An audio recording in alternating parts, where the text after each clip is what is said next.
বন্ধু চেনা বিষম দায়। এক জঙ্গলে বাস করত এক কাক আর এক হরিণ। কাক থাকতো চাপা গাছের ডালে বাসা বেঁধে, আর হরিণ থাকতো সেই গাছের নিচে। কাক আর হরিণের মধ্যে অনেক দিনের ভাব।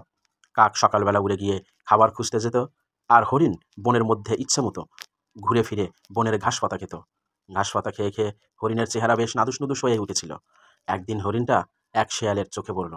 হরিণকে দেখে শিয়ালের খুব লোভ হয়। ভাবলো এর নরম মাংস খেতে হবে, কিন্তু খাবো কেমন করে? সে বুদ্ধি আঁটল, আগে হরিণের সঙ্গে ভাব জমিয়ে নেই, তার কাছাকাছি থাকা যাবে। এই ভেবে সে হরিণের কাছে গিয়ে বলল, কি গো বন্ধু, কেমন আছো? হরিণ বলল, কে তুমি ভাই? তোমায় তো চিনতে পারলাম না।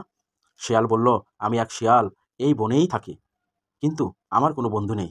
তুমি ছাড়া কি বাঁচা যায় বলো? তাই তোমায় দেখে ভাবলাম তোমার সঙ্গে বন্ধুত্ব পাতাই। কি আপত্তি নেই তো? এখন থেকে তুমি আর আমি একসঙ্গে চলাফেরা করব। হরিণ বলল, বেশ, তাই হবে। তারপর সন্ধ্যাবেলায় হরিণ আর শিয়াল কাকের সঙ্গে দেখা করতে গেল। কাক হরিণকে বলল, তোমার সঙ্গে ও কে এসেছে? হরিণ বলল, ওই এক শিয়াল আমার সঙ্গে বন্ধুত্ব পাতিয়েছে। কাক বলল, দেখো, অচেনা কারো সঙ্গে চট করে বন্ধুত্ব করতে নেই। কাকের কথায় শিয়াল খুব রেগে গেল, কিন্তু রাগ চেপে মিষ্টি গলায় কাককে বলল, ছি ভাই, এটা তুমি কি ঠিক কথা বললে? হরিণ সেদিন তোমাকে প্রথম দেখেছিল, সেদিন তুমিও তো তার অচেনা ছিলে। এখন তো দেখছি তোমাদের দুজনের মধ্যে খুব গলাগলি ভাব। তাহলে আমি কি দোষ করলাম বলো? হরিণ বলল, ঠিক আছে, ঠিক আছে, এত কথা কাটাকাটির কি দরকার? আমরা তিনজনই তিনজনের বন্ধু, কেউ কারো শত্রু নয়। কাক বলল, ঠিক আছে, তবে তাই হোক। এরপর শিয়াল একদিন হরিণকে ডেকে বলল, বন্ধু, এই বনের মধ্যে একটা জায়গা দেখেছি, সেখানে ক্ষেত ভরা ফসল, চলো তোমাকে জায়গাটা দেখিয়ে দেই। শিয়াল হরিণের জায়গাটা দেখিয়ে দিল। হরিণ রোজ সেই চাষের জমিতে গিয়ে ফসল খেতে লাগলো। ব্যাপারটা একদিন ক্ষেতের মালিক নজরে পড়লো। হরিণকে ধরার জন্য সে ফাঁদ পাতলো। হরিণ সেই ফাঁদে পড়লো। হরিণ ভাবলো, বন্ধু তাকে এই বিপদ থেকে বাঁচাবে। অন্যদিকে শিয়াল ভাবলো, যাক, এতদিন যার এতদিন পর আমার মনের ইচ্ছা পূরণ হবে।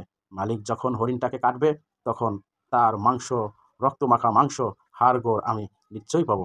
হরিণ শিয়ালকে ডেকে বলল, বন্ধু, আমাকে শিগগির বাঁচাও, আমার বাঁধনগুলো কেটে দাও। শিয়াল বলল, হাই বন্ধু, জালের বাঁধনগুলো তো পশুর নাড়িভুড়ি দিয়ে তৈরি।